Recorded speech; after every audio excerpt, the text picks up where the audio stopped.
जी मां बसि वठंदमि हाणे पंहिंजे बचनि जी ख़ातिर त करिणो आहे कुझु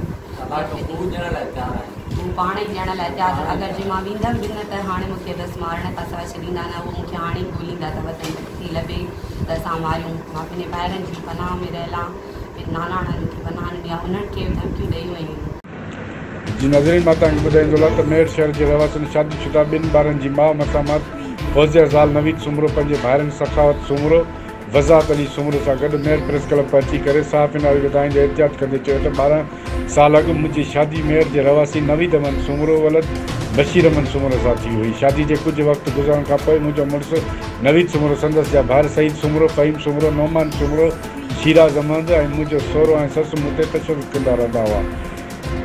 हिननि मूं ते मुसलसिल 12 सालनि ताईं तशदुद कयो। हिननि चयो त कुझु ॾींहं अॻु मूं ते तशदुद करणु मुंहिंजे मथे जा वार कटण जी कोशिशि कई। मुंहिंजी मज़ामत करण ते हिननि मूंखे छॾे ॾिनो जंहिंखां पोइ मां पंहिंजे साहुरनि जे तशदुद वारो किसो पंहिंजे भाइरनि खे ॿुधायो जंहिं बाद मां पंहिंजे भाइरनि वटि हली आयुसि। हिन वधीक चयो त मूंखे ॿ ॿारनि जी औलाद पिणु आहे जंहिंमें 8 साल फिज़ान ऐं 5 साल आज़ान ॿई पुट मुंहिंजे साहुरनि वटि आहिनि। हिन वधीक चयो त मुंहिंजे भाइरनि पारां मुंहिंजी तशदुद करण जी एफ.आई.आर.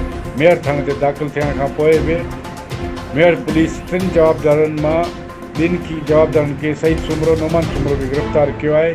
मुख्य जवाबदार मुंहिंजो मुड़ुसु नवीद सुमरो खे गिरफ़्तार न पई करे।